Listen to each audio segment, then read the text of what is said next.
Hola, ¿qué tal? Soy Axel del Camino Mandarín y como veo que hay muchas dudas sobre las diferencias entre caracteres simplificados y tradicionales, voy a introducirles las cuestiones principales. Primero que nada, lo que tienen que saber es que la simplificación de los caracteres abarca solo un 30% de los caracteres más usados, o sea que el resto de los caracteres son todos iguales. El otro dato más importante es que si bien hay distintos criterios por los cuales se simplificaron caracteres, hay un criterio que es común a todos los caracteres simplificados y es que el número de trazos con los que se escribe el carácter es menor que el carácter tradicional.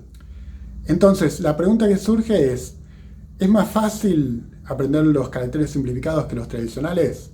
Ahora les voy a resumir lo que para mí son las ventajas y desventajas de uno y otro.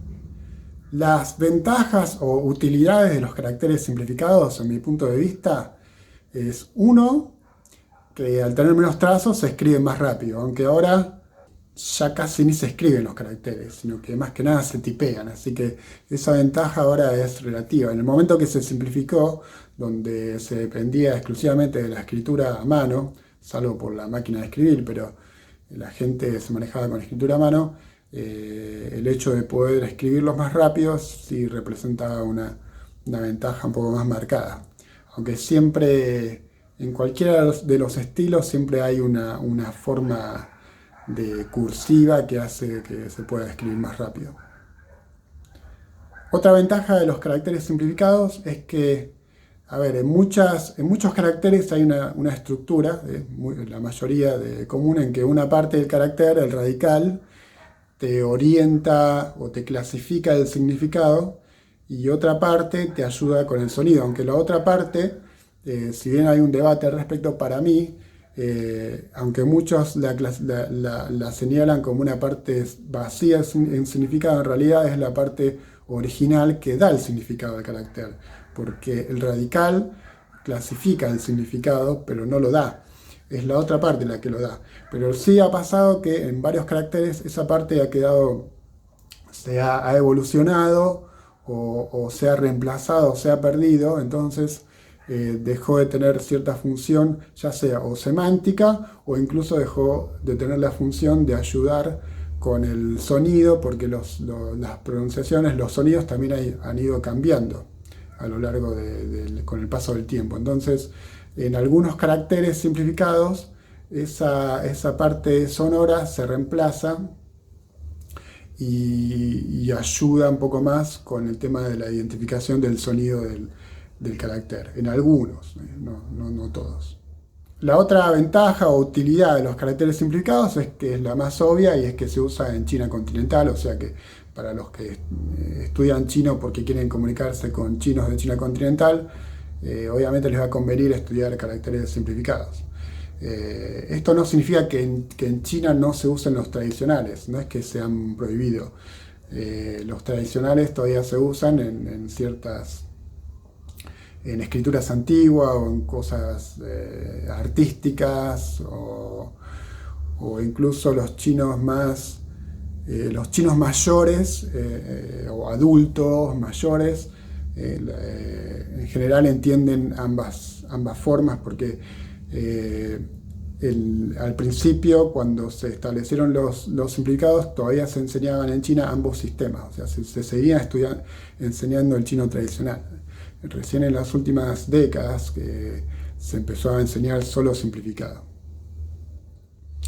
Bueno, y yendo a los caracteres tradicionales, lo que yo considero como ventaja es, primero, una de la que a mí más me importa, y por eso yo estudié caracteres tradicionales, es que muchos conservan mucho más la lógica de los caracteres y la raíz cultural de los caracteres.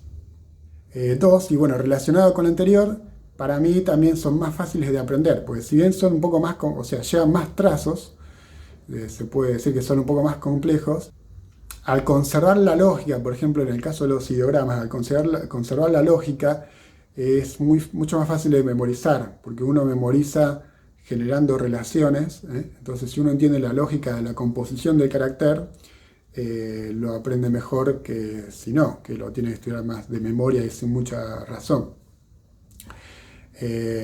Obviamente no todos los casos, porque los caracteres tradicionales también en algunos casos han evolucionado y se ha perdido cierta lógica o cierta raíz, pero sí lo conservan mucho más que los simplificados.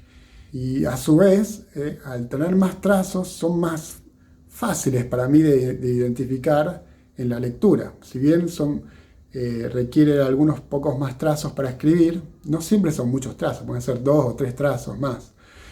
Pero a veces como tienen más trazos, son más diferenciables visualmente uno de otro. Otra ventaja de los caracteres tradicionales es que tienen su propio sistema fonético. Tienen varios sistemas fonéticos, pero uno que para mí que es el mejor de todos, que es el Chuyin o el Bopomofo, que usa símbolos y no usa el abecedario, por lo tanto no genera la confusión que suele generar el pinyin. Por último, también hay que remarcar que los caracteres tradicionales siguen vigentes porque se usan en Taiwán, en Hong Kong, en algunas comunidades chinas, en el sudeste asiático más que nada. También se usan para el kanji japonés y el hancha coreano, aunque cada uno con sus propios estándares. Como dije, también se siguen usando en China continental, en escrituras clásicas, religiosas, o en cuestiones artísticas, por ejemplo, también en algún logotipo. No es que está totalmente cajoneado, aunque sí, digamos, en gran medida. Bueno, y por último, antes de empezar ya con lo práctico, creo que lo mejor, más allá del sistema que se estudie, que tiene interés en conocer los dos,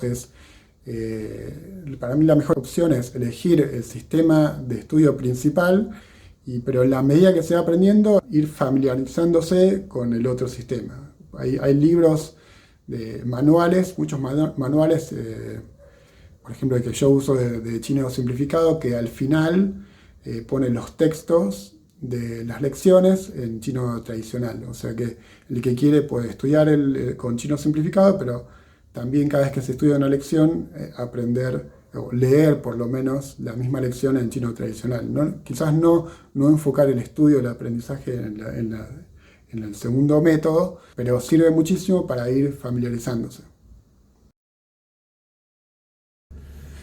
Bueno, ahora sí vamos a lo práctico.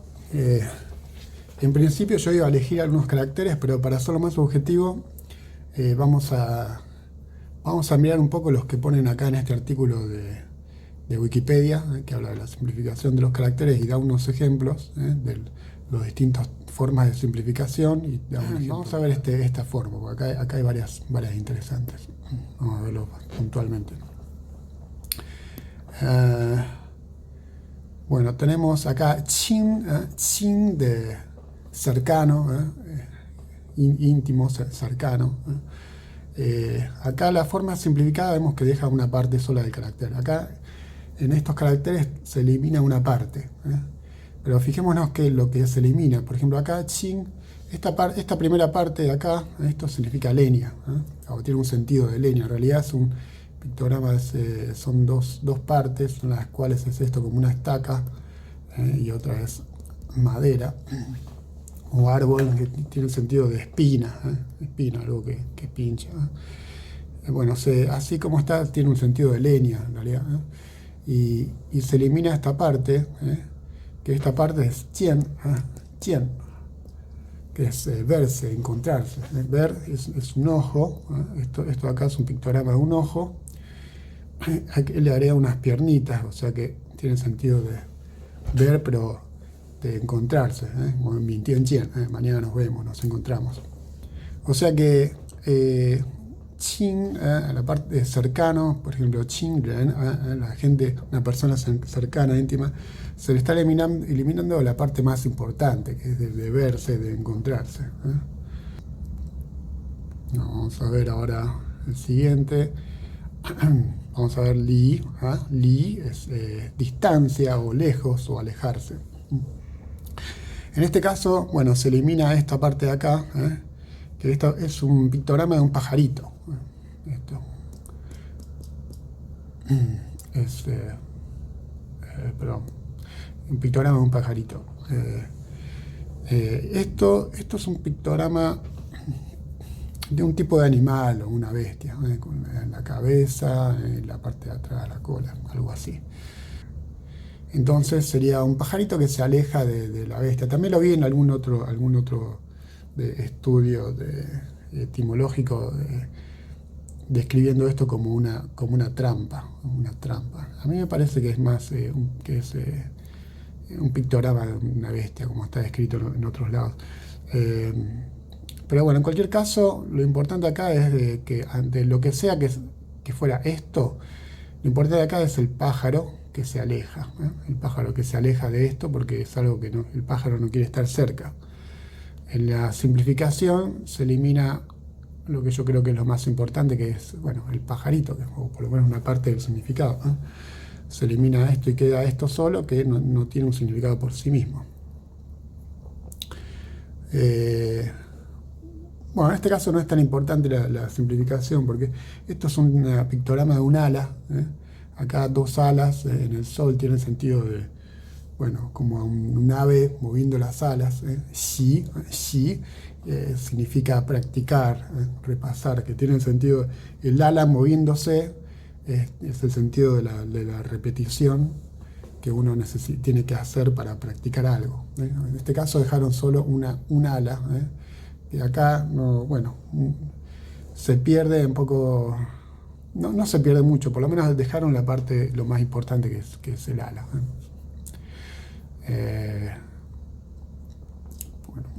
Bueno, acá, sonido. Esto, etimológicamente, en la versión tradicional se escribe la parte de abajo, esta es una oreja, un pictograma de una oreja, y la parte de arriba, esta parte,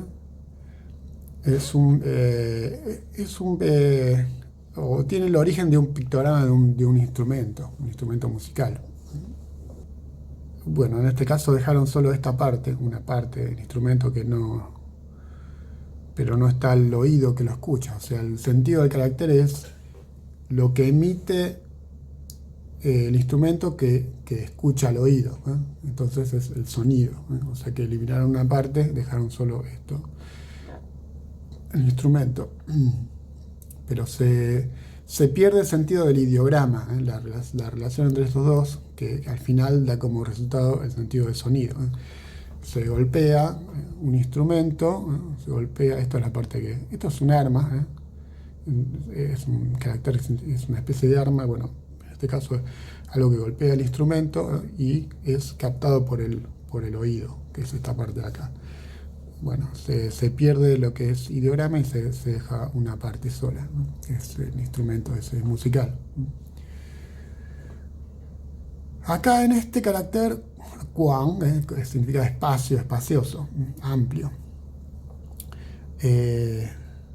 Bueno, dejaron esta parte, que es lo que mayormente entiendo que da el significado, que es una parte de una habitación amplia. Curiosamente eliminaron esta parte que le da el sonido. Juan lo que ayuda con el sonido, en este caso. Bueno, eso es todo por hoy. Analicé también los otros ejemplos de Wikipedia, pero como se hizo muy largo, los voy a ir publicando en distintos videos por separado. Cualquier sugerencia pueden dejar en los comentarios.